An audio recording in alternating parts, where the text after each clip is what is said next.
So I wanted to make a quick video of how I am using my Xbox Elite Series 2 controller to play on the Nintendo Switch. This thing is extremely good for Nintendo Switch, and if you have one lying around, there is actually a way that you can connect this to the Nintendo Switch, which I'm going to show you right now. And I'm going to do this all in one take just to show you guys that this actually does work.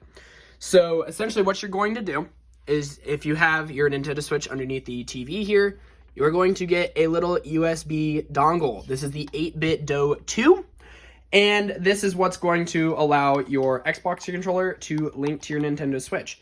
Now, what you are going to do once you've done that, once you've bought this, I believe it's $20, you are going to go down to your controllers and sensors menu, and then you are going to turn on Pro Controller Wired Communication. This is what's going to allow your Nintendo Switch to recognize this as Joy-Cons, essentially. Actually, it's going to recognize it as the Nintendo Switch Pro Controller. So you're not going to be able to do things like the Joy-Cons can do, but you will be able to play games. It's very good for Mario Kart 8 Deluxe and Super Smash Bros. Ultimate. These are my two main games, as you can see from the recently played. The other thing that you have to realize is, because the buttons are different on an Xbox controller than they are on, say, those Joy-Cons down there, what you will have to do is, if you have this controller, I would recommend rebinding your back buttons.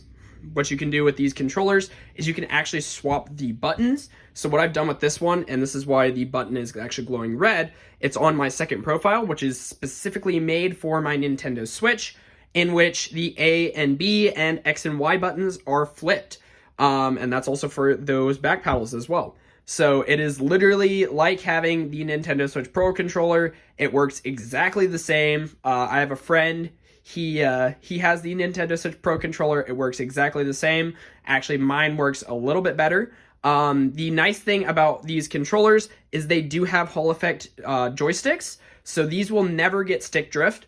And that is the main reason I wanted to connect my Nintendo Switch Pro controller to, or I wanted to connect the Xbox Pro controller to my Nintendo Switch instead of going out and buying the $100 Nintendo Switch controller.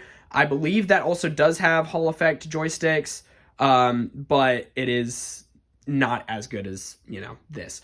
The other thing I want to mention before signing off here is you will have to update your 8BitDo 2 when you first get it. When I first got it, I tried to connect my controller, and it did not work. So the main thing you're going to want to do is you connect it to a PC, and then you will go to 8BitDo's website, go to their support, and you will be able to download their software, in which you can update the firmware, and it will allow your controller to connect. Hopefully this helped anybody who's trying to connect a Xbox controller or a PlayStation controller to their Nintendo Switch. I will link the link to the 8BitDo 2 down in the description. But anyways, guys, that's going to be it from me. Until next time, this is Aegon signing off.